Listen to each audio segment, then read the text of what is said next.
In a tearful 17-minute speech, he addressed his conviction. As a black man in the criminal justice system, I felt anger, I felt sadness, hurt, surprise. Despite the support and the evidence that was in my favor, I knew it was bad.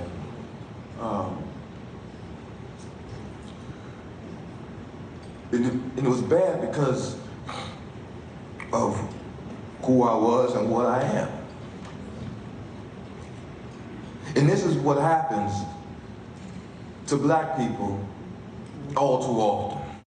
So he's saying the reason he was prosecuted and convicted is because he's black. Let's get some facts straight. He was prosecuted by DA Alvin Bragg's office, okay? It was Alvin Bragg who said, the evidence presented throughout this trial illustrated a cycle of psychological and emotional abuse and escalating patterns of coercion, far too common across the many intimate partner violence cases we see each and every day. So Bragg saying the thing familiar about this case wasn't the race of the defendant, but the conduct of a domestic abuser.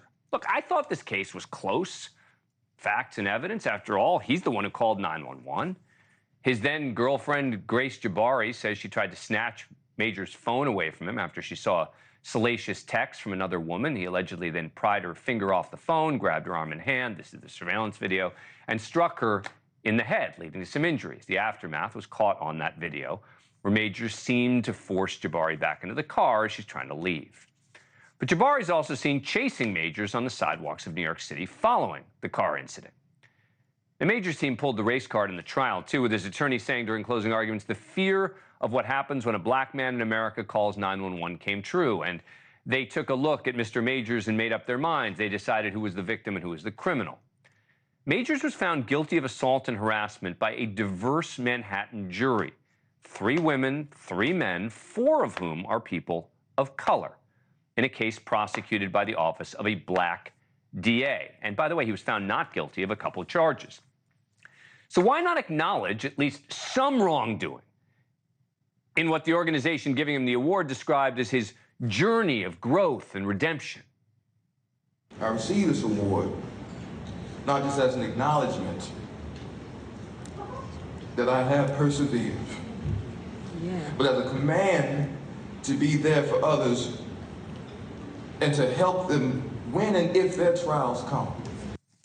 Joining me now, Larry Elder, former Republican presidential candidate and talk radio show host. Larry, good to see you. Thanks for being here. What do you make of this? Well, Dan, I thought your opening was very fair and very thorough. As you pointed out, the Manhattan DA happened to be a black man. The jury was multi-ethnic, 4 black people on the jury. In my earlier career, I was a assistant law clerk for the LA County DA's office. And Dan, I was struck by how often cases like this were not tried because they come down to he said, she said. In this case, there was lots of corroborating evidence. She had injuries. She went to the hospital. They had videotape.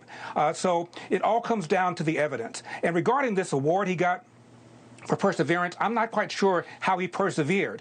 As you pointed out, he has a 1-year probation. It isn't even up yet, and already he's whipping out the race card. And the closest thing he showed to any kind of contrition was him saying, I'm not a perfect man. The other thing is that there have been 2 other allegations that were not admitted by the judge, because I assume the judge felt that they were prejudicial, but they've come forward afterwards. There was a 4-month investigation by the New York Times showing this guy had behaved badly on the set, had been accused of wrongdoing on the set. So apparently there is a pattern. So it seems to me this is a verdict that is eminently defensible.